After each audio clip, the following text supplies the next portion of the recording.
نحمده ونصلي ونسلم على رسوله الكريم اما بعد اعوذ بالله من الشیطان الرجیم بسم اللہ الرحمن الرحیم النبی اولى بالمؤمنین من انفسهم وازواجه امہاتهم صدق اللہ العظیم اللہم صل علی سیدنا ومولانا محمد معدن الجود والکرم وآلہ وصحبہ وبارک وسلم الصلاۃ والسلام علیک یا سیدی یا رسول اللہ وعلی آلک واصحابک یا سیدی یا حبیب اللہ۔ حمد و صلاۃ کے بعد اللہ تعالیٰ نے قرآن مجید میں نبی پاک صلی اللہ تعالیٰ علیہ وسلم کی ازواج کو مومنوں کی مائیں قرار دیا ہے۔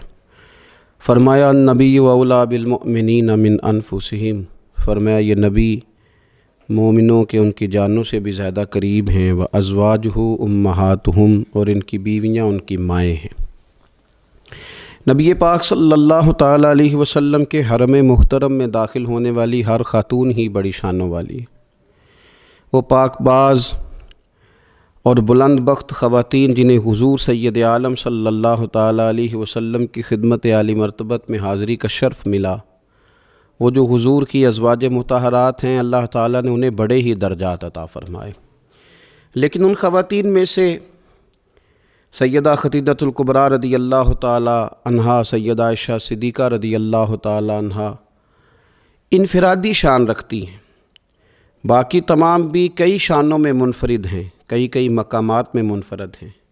آج ہم بات کرنے جا رہے ہیں سیدہ عائشہ صدیقہ رضی اللہ تعالیٰ عنہ، وہ خاتون جس کو میرے نبی پاک صلی اللہ تعالیٰ علیہ وسلم نے فرمایا عائشہ تم سے نکاح کرنے سے پہلے حضرت جبریل امین علیہ السلام 3 دن تک ریشمی کپڑے میں تمہاری صورت لپیٹ کے لا کے مجھے دکھاتے رہے، اور عرض کرتے یا رسول اللہ صلی اللہ علیہ وسلم یہ عائشہ دنیا اور آخرت میں آپ کی بیوی ہے۔ نبی پاک سید عالم صلی اللہ تعالیٰ علیہ وسلم نے اس پاک باز خاتون سے فرمایا عائشہ یہ جبریل کھڑے ہیں اور تمہیں سلام کہہ رہے ہیں۔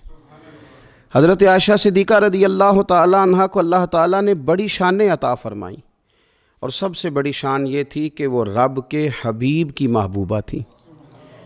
نبی پاک علیہ السلام نے سیدہ فاطمہ الزہراء رضی اللہ تعالیٰ عنہ سے خود فرمایا، کہا فاطمہ تمہارے باپ کو عائشہ سے بڑھ کر کوئی بھی محبوب نہیں۔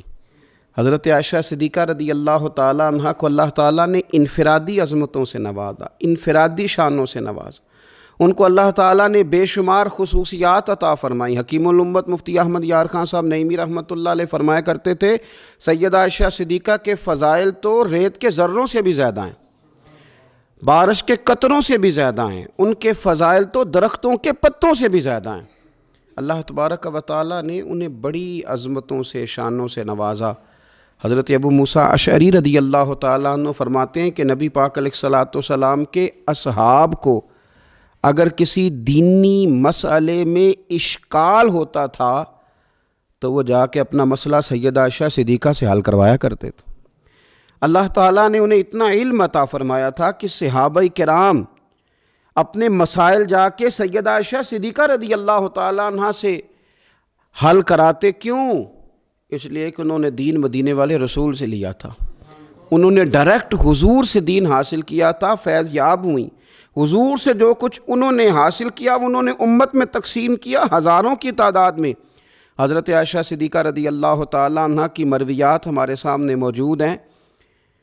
حضرت حکیم الامت مفتی احمد یار خان صاحب رحمۃ اللہ علیہ فرماتے ہیں کہ از آدم تا ایدم یعنی جناب آدم علیہ السلام سے لے کر آج تک کائنات میں حضرت عائشہ صدیقہ رضی اللہ تعالیٰ عنہ سے بڑی عالمہ فاضلہ خاتون کوئی نہیں ہوئی۔ انفرادی علم اللہ تعالیٰ نے انہیں عطا فرمایا، لوگ ان سے مسائل پوچھتے، لوگ ان سے بات کرتے، پھر علم تھا، اور علم کے ساتھ اللہ تعالیٰ نے انہیں تقوی کی توفیق عطا فرمائی تھی۔ صحبت مصطفیٰ کریم علیہ السلام کی برکت سے ان کے اندر اللہ تعالیٰ نے وہ خوبیاں جو تعلیم امت کے لیے اور ہماری اس ماں کی وہ شانیں جن پر ان کی اولاد عمل کرے تو وہ اللہ کے قریب چلی جائے۔ حضرت عروہ بن زبیر رضی اللہ تعالیٰ عنہ فرماتے ہیں کہ یہ عجیب سخی خاتون تھی، 70,000 دینار میں نے ان کے ہاتھ میں دیکھے، سارے انہوں نے اللہ کے راستے میں خیرات کر دیے، لیکن جب میں نے ان کے اپنے کپڑے دیکھے تو ان کو پیوند لگے ہوئے تھے۔ 70,000 دینار خیرات کر رہی، اپنے کپڑوں کو پیوند لگے ہوئے۔ 1,00,000 دینار ان کے پاس تھا۔ ان کی خادمہ کہتی ہیں سارا ہی سیدہ عائشہ صدیقہ نے خیرات کر دیا۔ میں نے کہا اماں جی کو 1 دینار رکھ لیتی ہیں، آپ کا روزہ تھا، میں کچھ کھانا لے آتی، آپ کھا لیتی۔ تو فرمانے لگیں کہ پہلے یاد کراتی تو شاید میں رکھ لیتی، تو سب بانٹ دیا اللہ کے راستے میں۔ حضرت عائشہ صدیقہ نے یہ اثار حضور سے سیکھا، امت کو سکھایا۔ فرماتی ہیں ہم کوئی مجبور تھے فاقے کرنے پر؟ حضور کے در دولت پر تو خدا کے فضل سے بڑی نعمتیں آتی تھیں، لیکن حضور ساری ہی رب کے راستے میں خیرات کر دیا کرتے تھے۔ ان کے اندر پھر اتنا اثار کا جذبہ پیدا ہوا، اتنا انہوں نے ساری زندگی اتنی خیرات کی، اتنا اثار کیا کہ گنبد خضرا کا وہ حجرہ نور جس میں حضور علیہ السلام کا وہ نورانی مزار ہے جس پر 70,000 فرشتے صبح درود و سلام پڑھتے ہیں، 70,000 شام کو پڑھتے ہیں، وہ حضرت عائشہ صدیقہ کی ملکیت تھا۔ سیدہ عائشہ صدیقہ رضی اللہ تعالیٰ عنہ فرماتی ہیں اس میں حضور کی مقدس تدفین ہوئی، پھر میرے والد حضرت سیدنا ابو بکر صدیق کی تدفین ہوئی، پھر ایک قبر کی جگہ باقی تھی میں نے اپنے لیے رکھی ہوئی تھی۔ لیکن قربانی کا جذبہ ایسا تھا، اثار کا جذبہ ایسا تھا کہ جناب عمر کو زخم لگا، انہوں نے اپنے بیٹے کو بھیج کے کہا کہ اماں جی سے پوچھو میرا بھی دل کرتا ہے کہ میں حضور کے قدموں میں سیدنا صدیق اکبر کے پہلو میں لیٹ جاؤں۔ حضرت عبداللہ ابن عمر کہتے ہیں میں نے جا کے کہا تو وہ رو پڑی، کہنے لگی کوئی اپنی قبر کی جگہ کسی کو نہیں دیتا، اور عمر سے کہنا جاؤ میں نے تمہارے لیے اثار کیا۔ اتنا جذبہ قربانی کا ان کی طبیعت میں پیدا ہوا، اور پردے کا یہ حال تھا۔ امت کی بیٹیوں کو انہوں نے با پردہ اور باوقار رہنے کا یہ انداز بتایا کہ سیدہ عائشہ صدیقہ فرماتی ہیں حضور سید عالم علیہ السلام میرے حجرے میں تدفین ہوئی، حضور کا وصال ہوا، وہیں دفن ہوئے، تو میں بغیر پردے کے جاتی تھی، حضور میرے شوہر ہیں۔ اور پھر جب وہاں جناب صدیق اکبر کی قبر مبارک بنی تو وہ میرے والد تھے، میں بغیر پردے کے جاتی تھی۔ اور جب وہاں حضرت عمر رضی اللہ تعالیٰ عنہ کی قبر بنی تو پھر میں نے پردہ کر کے جانا شروع کیا، اس لیے کہ عمر میرے لیے محرم نہیں تھے، میں پردہ کر کے جاتی تھی۔ تو حضرت عائشہ صدیقہ امت کی بیٹیوں کو بتاتی ہیں کہ میں تو مزار پہ جاؤں تو پردہ کر کے جاتی ہوں، میں تو حضرت عمر کے مزار پہ جاؤں تو پردہ کر کے جاتی ہوں، اور تم بغیر پردے کے بازار چلی جاتی ہو، وہاں تم چلی جاتی ہو، سر عام چلی جاتی ہو۔ یہ معیار دیا حضرت عائشہ صدیقہ رضی اللہ تعالی عنہا نے امت کی بیٹیوں کو۔ عبادت انہوں نے اس طرح کی، تقوی ان کا اس طرح کا تھا کہ آپ کے بھانجے فرماتے ہیں کہ ساری رات ہی وہ اللہ کی بارگاہ میں حاضر رہتی تھی، ساری رات ہی مصلی آباد رہتا تھا۔ پھر بھی ایک دفعہ حضور کی بارگاہ میں عرض کیا انہوں نے، یا رسول اللہ میری بخشش کی دعا کر دیں، میرے گناہوں کی معافی کی دعا کر دیں، یہ عاجزی ہے۔ تو نبی پاک علیہ السلام نے دعا کر دی، اے اللہ عائشہ کے ظاہری بھی معاف کر دے، باطنی بھی معاف کر دے، اگلے بھی معاف کر دے، پچھلے بھی معاف کر دے۔ اتنی خوش ہوئیں کہ مسکراتے مسکراتے حضور کی گود میں آ گئیں۔ صحیح ابن حبان میں موجود ہے کہ نبی پاک نے فرمایا عائشہ اس دعا پہ تو بڑی راضی ہوئی ہے نا؟ یا رسول اللہ میں بڑی راضی ہوئی ہوں۔ تو دیکھنا حضرت عائشہ صدیقہ کے صدقے امت پر کتنا کرم ہو رہا ہے۔ حضور نے فرمایا تو بڑی راضی ہوئی ہے نا یہ دعا سن کے کہ اللہ اس کے ظاہری بھی معاف کر دے، باطنی بھی معاف کر دے، اگلے بھی معاف کر دے، پچھلے بھی معاف۔ حضور میں بڑی راضی ہوئی ہوں۔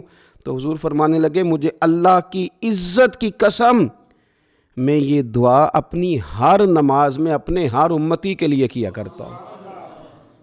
یہ ہمیں حضرت عائشہ صدیقہ کے صدقے یہ دعا نصیب ہو رہی ہے۔ غریبوں کا بھلا کر رہی ہیں سیدہ عائشہ صدیقہ، اپنی اولاد کا بھلا کر رہی ہیں، امت کا بھلا کر رہی ہیں۔ حضرت عائشہ صدیقہ رضی اللہ تعالیٰ عنہ سخت گرمی میں بھی عرفہ کے دن کا روزہ رکھا ہوا تھا، اپنے اوپر پانی چھڑک رہی تھیں۔ تو کسی نے کہا اماں جی اس گرمی میں روزہ رکھنے کی اور نفلی روزہ رکھنے کی کیا ضرورت تھی؟ تو آپ فرمانے لگی تمہیں پتہ ہے حضور نے فرمایا جو عرفہ کے دن کا روزہ رکھے گا اس کے سارے سال کے گناہ معاف کر دیے جائیں گے۔ تھوڑی دشواری ہوئی تو کیا ہوا؟ اس کیفیت کے ساتھ حضرت عائشہ صدیقہ رضی اللہ تعالیٰ عنہ کو اللہ تبارک و تعالیٰ نے شانیں عطا فرمائیں، عظمتوں سے نوازا، ان کو اللہ نے بڑی بلندیوں سے نوازا۔ حضرت عائشہ صدیقہ رضی اللہ تعالیٰ عنہ نا بطور ناز کے فرمایا کرتی تھیں، کہتی تھی 10 خوبیاں لوگوں مجھے وہ ملی ہیں جو میرے علاوہ کسی حضور کی زوجہ کو نہیں ملی۔ سب کی الگ الگ خصوصیات ہیں نا، سب کی الگ الگ شانیں، انفرادیت ہے۔ فرماتی تھی 10 چیزیں مجھے ایسی ملی ہیں جو میرے علاوہ کسی کو نہیں ملی۔ اماں جی وہ کون سی؟ تو فرمانے لگی میرے علاوہ حضور نے کسی کنواری عورت سے نکاح نہیں کیا۔ پھر فرمانے لگی میرے علاوہ حضور کی کوئی بیوی ایسی نہیں، کوئی اہلیہ ایسی نہیں جس کا باپ بھی مہاجر ہو، جس کی ماں بھی مہاجر ہو۔ اور پھر فرمانے لگی لوگو اللہ تبارک و تعالیٰ کا کرم دیکھو، رب کریم نے میری برات اور میری پاک دامنی کا اعلان عرش سے جاری فرمایا ہے۔ عرش سے حضرت عائشہ صدیقہ کے بارے میں 18 آیتیں سورہ نور کی نازل ہوئی۔